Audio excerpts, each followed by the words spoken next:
No, I mean, we're getting a new laptop soon, hopefully. So this problem will get... Motherji, every Thursday after 1 hour, it's just start playing up and disconnect. Exactly 1 hour. Yeah. Yeah, I don't know. Maybe it's some Skype thing. Yeah, I don't know. Yeah. But anyway, it doesn't matter. But yeah, you were saying, Jayanti, that to get peace, you have to have a fixed mind. Yeah. You have to have a fixed mind. And the only way to get a fixed mind is through Krishna consciousness. Yeah, yeah, but I was going backwards, actually. So the thing is... You can go that way. Yeah. The one in the 266, you said that. Yeah.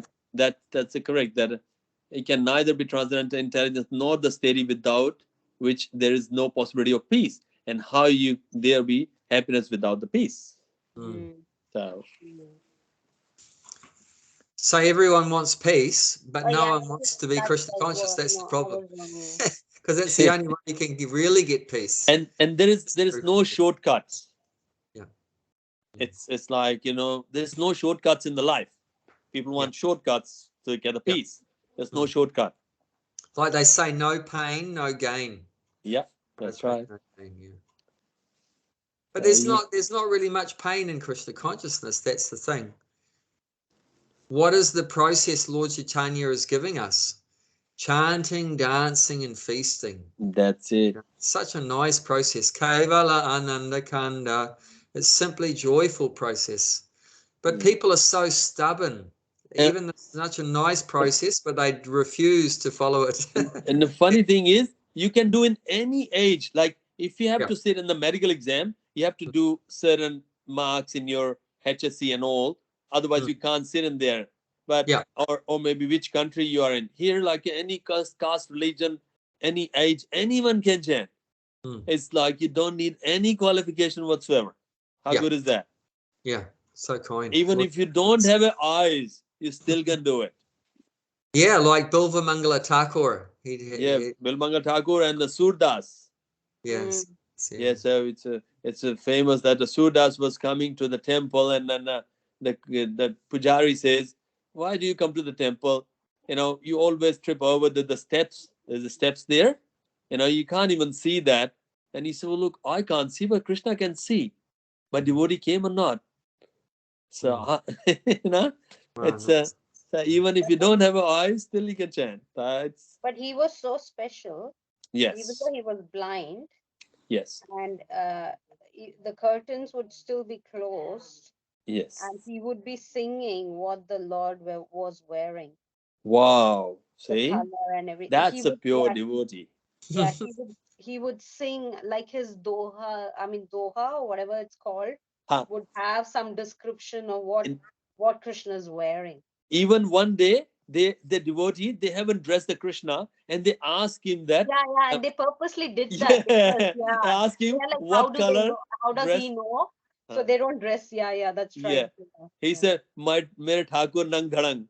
Means my Thakur has got no clothes on. What are you talking? Wow. So he had spiritual vision.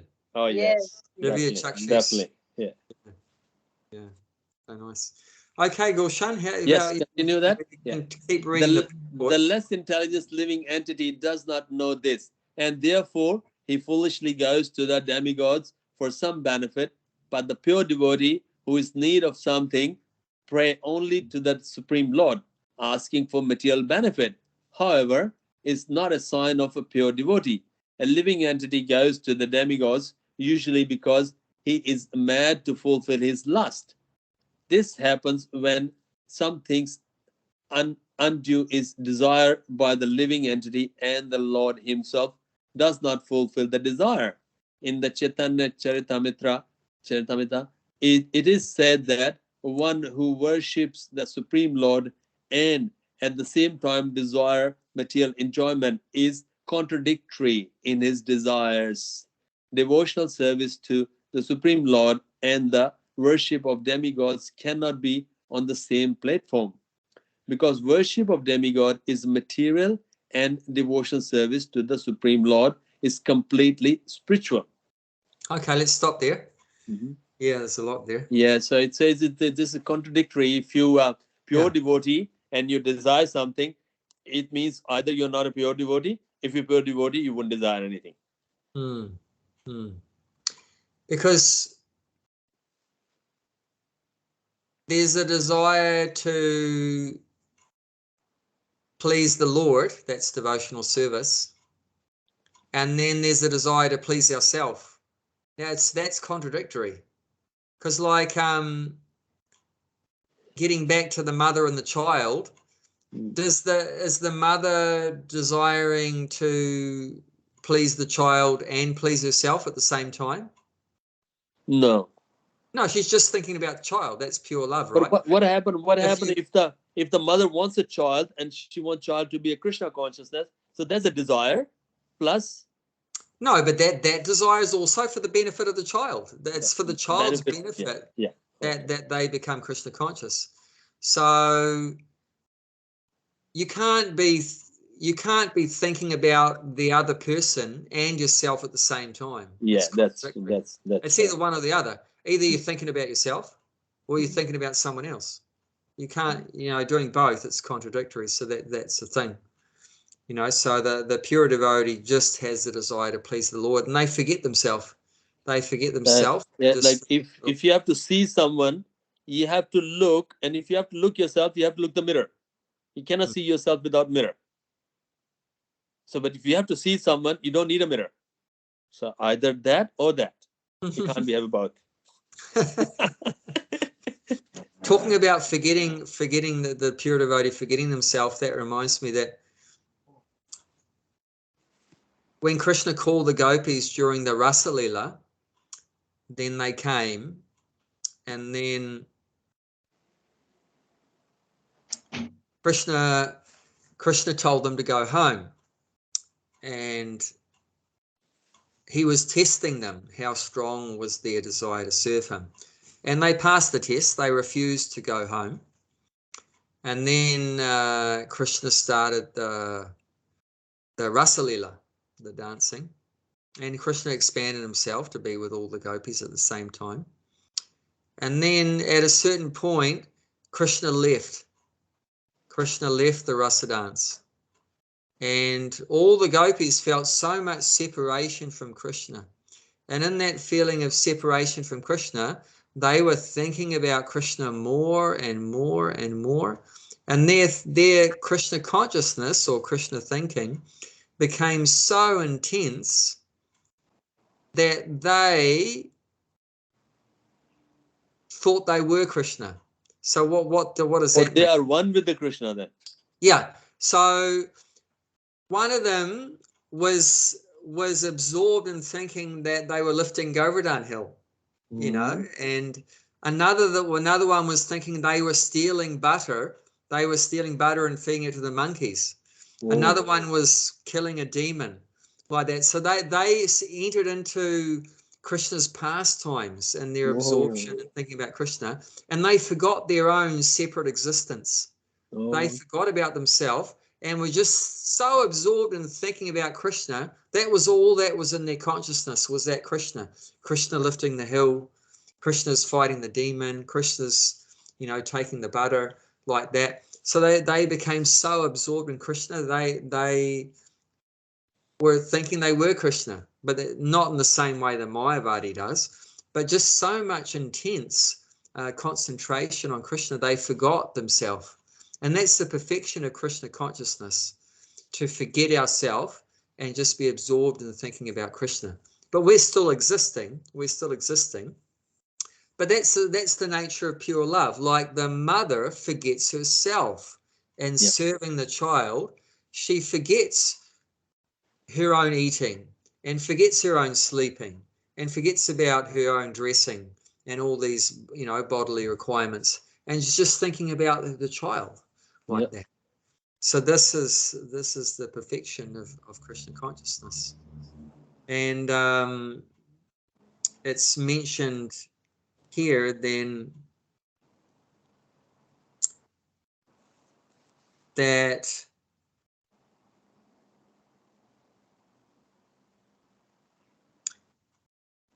the living entity goes to the demigods usually because he is mad to fulfill his lust. This happens when something undue is desired by the living entity and the Lord himself does not fulfill the desire. So that's very interesting, I thought. So if a living entity has a really strong desire, I want this woman, or I want this money, or I want that job, or whatever like that, and they don't get it. So they don't get it. Why didn't they get it? Because they didn't deserve it, because of their karma or whatever. The Krishna saw that this is not going to be good for them. It's not, they don't have the karma to get it or whatever. But still the living entity is attached. I want to get this particular thing. So then they'll approach the demigod. If they did deserve it, they would have got it, you see. If they did deserve it, then the super soul, Krishna, would have given them the woman, would have given them the house, would have given them the job, given them the money. But however, they obviously didn't deserve it. So Krishna didn't give it. So then in that case, but you still want it, you're still attached. So you got lusty, you're still very lusty, you're attached to getting that enjoyment. So then you approach the demigod to get it. And from the demigod, if they get fulfilled, they have got a more belief in demigod. Yeah, then they'll have faith in the demigod. Yeah. But for the demigod to give them that thing, that has to come from Krishna anyway. So, but the demigod is getting the faith. The faith is in the demigod, not in Krishna. But actually, the thing has come from Krishna. But that's but the pure devotee knows that, okay, I didn't get the woman I wanted, I didn't get the house I wanted, the money I wanted, or whatever. Okay, Krishna obviously doesn't want me to have it because it's not good for me. So then I'll stop wanting it anymore. So that's the difference, you see. Okay, you want something, but you're not getting it. So then you realize Krishna doesn't think this is good for me, and then I'll forget about it. I don't want to have this desire anymore. Whereas the materialistic person, they didn't get what they wanted, but they're still attached, so they worship the demigods. So there's a difference in approach there. Then the devotee is satisfied whatever comes easily. Whatever comes easily. There's a nice verse about that in the 4th chapter, text 22. 4th chapter, text 22. Yeah. He who is satisfied with gain which comes of its own accords, who is free from duality and does not envy, who is steady in the both success and failure, is never entangled, although performing action. Very nice. So that first one, yadricha labha santusto. So they're satisfied, santusta, with whatever gain, labha means gain, comes of its own accord, yadricha. Yadricha is a beautiful word. I love that word. Yadricha means comes just automatically, just as a result of destiny. You know, according to your own past deeds, you're going to be destined to get. What is destiny? It's an interesting word, destiny. So what is your destiny? Destiny is fate. Or another word is fate. So what is your fate? What is your destiny? So that is that your future, what's you going to be getting in future, is due to the activities you're doing now. So due to the activities you're getting now, the results will come. And what you're getting now is due to what you did before. So my present existence now is made up of the results from my past activities, what I did in the past. And the activities I'm doing now, today, in the present, is writing your future. My future, which is what we call destiny, or what is your destiny, what is your fate, like that. So the devotees, knowing that, is satisfied, because what does it mean, coming of its own accord or automatically? So that means because of your past activities, automatically you're going to be getting so-and-so. You know, whatever the outcome is going to come automatically without you having to make any big endeavors, without you having to make big endeavors like that to get something. It's automatically going to come like that. Automatically going to come. It's like, how can you steady in both success and failure? It's just physically not possible, mentally not possible. You cannot be steady in the failure and the success. Well, I'm telling you my story. I don't know about others. Yeah. If I do fail something, Yeah. yes, I do feel, distressed or miserable or whatever you can call him. Or if I get success, I'm Yeah. just, feel really better and then, feel really happy and things like that. How can you be steady in both? Yeah, because a conditioned soul, where do they get their enjoyment from? Where does a conditioned soul get their enjoyment from? Where do we get our pleasure from in this world? In the material success and material failure. From the results of our activities, right? Yeah, we get from the results. So you either get a good result or a bad one, a positive one or a negative one, right? So obviously we feel enjoyment if the result's positive, but we don't feel enjoyment if it's negative. Yeah. So everyone wants the positive one. But we're lining ourselves up for suffering if you do that, because there's, like you have a coin, right? 50% is heads, 50% is tails. So it could go either way. It could be success or failure. It could be happiness or distress, sukha dukkha. So that's not a good way to go. That you get your enjoyment from the results, because the result always isn't going to be very good.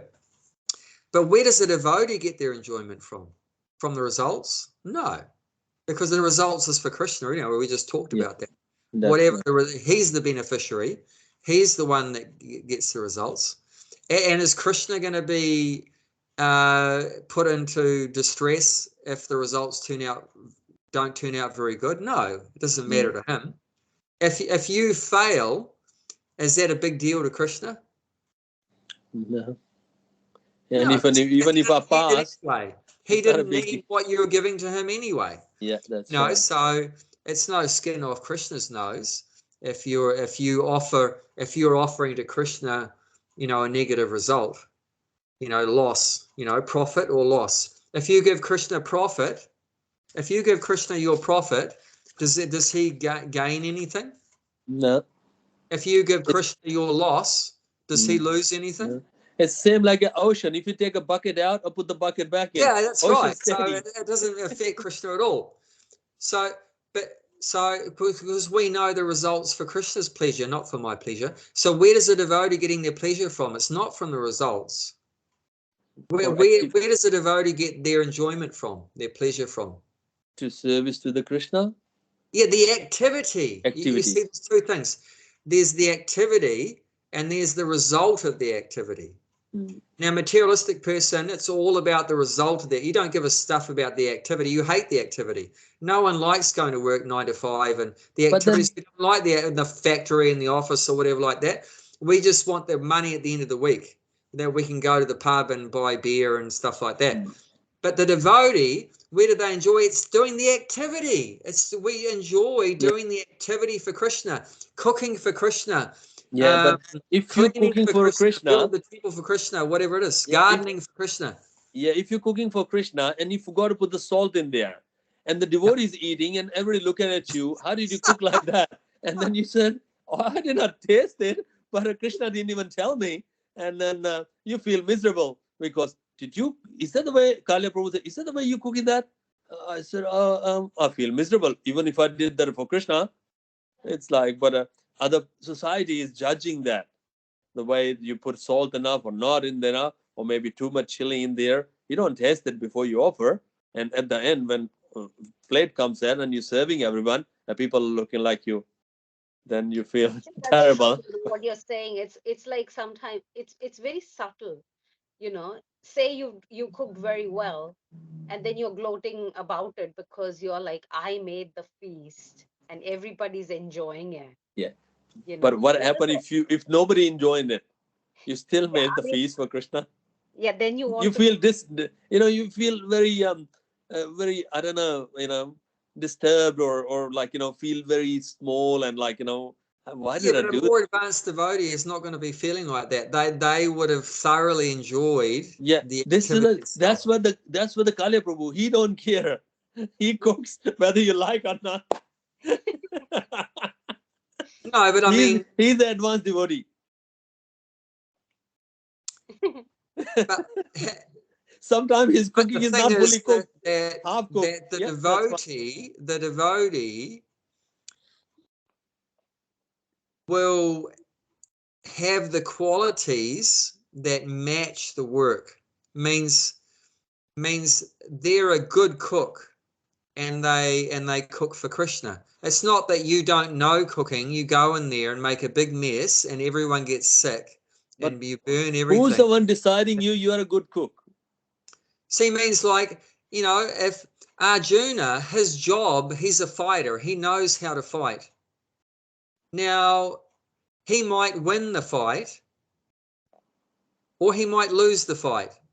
But he knows how to fight. It's not that, oh, he doesn't know how to fight and he's going on the battlefield and he's going to lose. No. But so he already has the qualities of a warrior and he's doing that for Krishna. But the point is, even if he lost the battle, then that doesn't matter. Yeah, he decided that, my win is the Krishna's win, my lose is the Krishna's lose, and Krishna never lose. Yeah. No, but I mean, even sometimes it is possible that the service you're doing doesn't turn out very well. Yeah. But however, I mean, you should have the qualities that fit the work. You should have been trained up to do that. Yeah. Not that this is the first time you've ever cooked in your life. No. And you go into the deity kitchen and everything's burnt and everyone gets sick and everything. Not like that. No, it's like, the devotee gets trained, how to cook and do everything like that. And generally it turns out well. But one day, 99 times it worked out very well. One time, you forgot to put the salt in it, or no one is 100%. Yeah. You walked away and the rice got burnt or something like that. But no, you're still relishing your service that you're doing.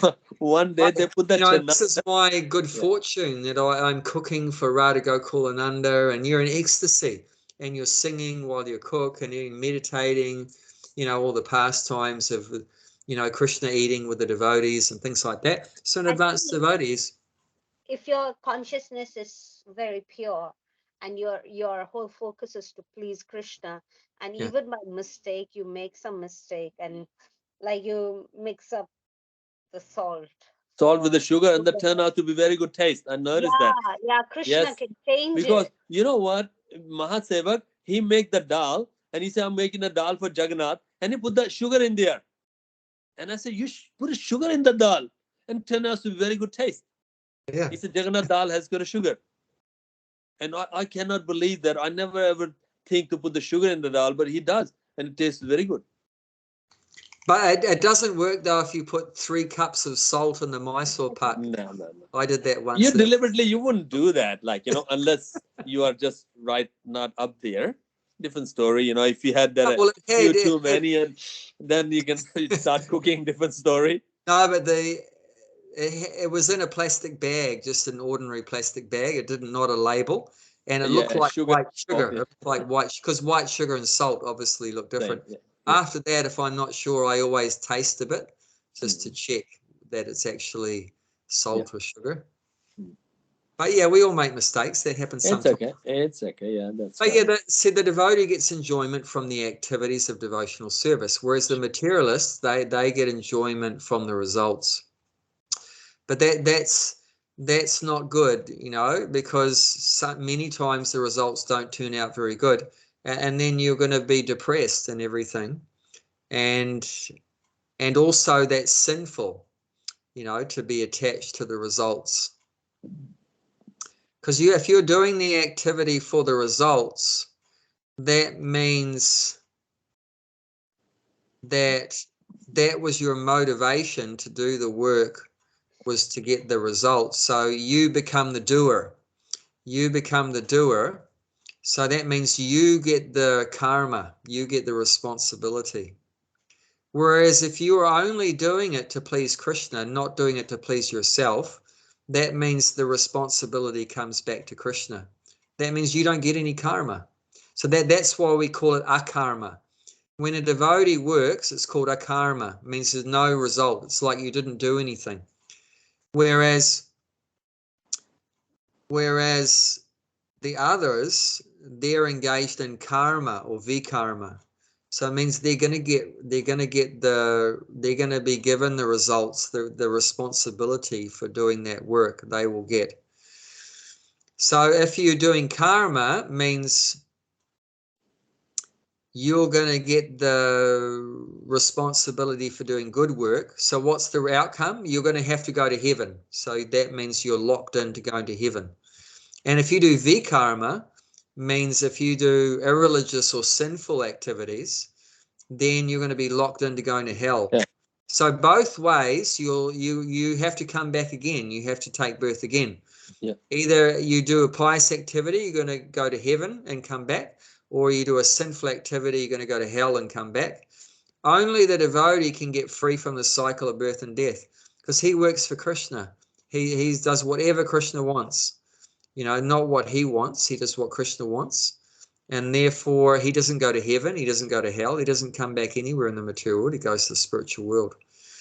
So, yeah, if you're motivated to work just to get the results, then all the responsibility is yours. Mm. The examples given, like in the army, if the government tells the soldier to go and kill these people, then he doesn't get any responsibility for all those people dying. However, if the soldier goes out onto the street and shoots even one person, he's got a court-martial. Court-martial, and then in prison Penalty. or death penalty, like that. So what was the difference? He can't say, well, yesterday I killed hundreds of people and there was no problem. What's the problem today? I just killed one. Because no, but that was obeys the order. Yes. By authority. That was his order. Yeah. One you did on your own, and the other one was you acted under the authority. That's right.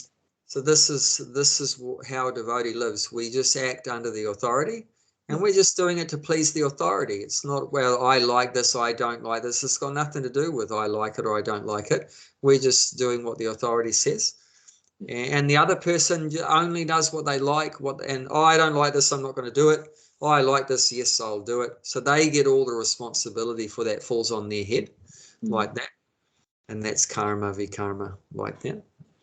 So, well, our time's about up, but there's only a little bit of purport. I'll read that one. The runner, so you can read For it. the living entity who desires to return to Godhead, material desire and impediment, a pure devotee of the Lord is therefore not awarded the material benefits desired by less intelligent living entity who therefore prefer to worship demigods of the material world rather than engage in the devotion service of Supreme Lord. Yeah. So generally,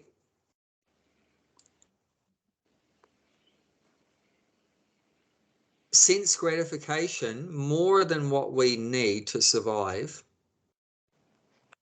is an impediment, is an obstacle. So Krishna generally doesn't give that to the devotees. And because otherwise, if you get more than what you need, more money, more sex, all these kind of things. Too much of everything is bad. Yeah, then you get entangled. You get entangled in the material, which is not good for going back to Godhead. And that becomes a stumbling block to go back to Godhead, because you got entangled with women, you got entangled with money and wealth and power and position. Even too much food in your stomach, you can't sleep. Yeah, that's right. And then it affects your health and everything. Yes, that's right. Yes. It makes you more sexually agitated and everything if you eat more. Because it said it comes in a line, right? 3 things in a line. Yeah, that's right. Your tongue, and then your belly, and then your genitals. Yeah, that's so if you put too much in your tongue, that goes into your belly. and too much in your belly, that pushes on your genitals very close to the belly. Then you get more sexually agitated, desires, everything. So therefore, if we eat less, then the belly is smaller, then not much pressure below that. That's better for spiritual life. So that's what a devotee's aim is, to go back to Godhead. So therefore, we don't want too many material things. Whereas someone that's more greedy and lusty, they want all these material things. So they approach the demigods to get it, because Krishna's not interested to ruin his devotees' lives by throwing all this stuff. Krishna knows what's good for devotee, and he only gives that what's good. Yeah. If it doesn't give you anything, it means you don't need it. Yeah, but then it comes right back to where we began, free choice. Do you want to go back to Godhead? And there's a whole pathway to that, of worshipping Krishna. Or do you want to try to enjoy in the material world? Okay, good luck. And there's the demigod. You can come back again and again. You can keep enjoying and circling. Like, little mice just goes into the circle and circle there. Doesn't stop. Same like that. That's our choice. Yes, that's the thing. Oh, that means 4:30. Yeah. Okay, Hare Krishna. Okay, Hare Krishna. Thank you very much.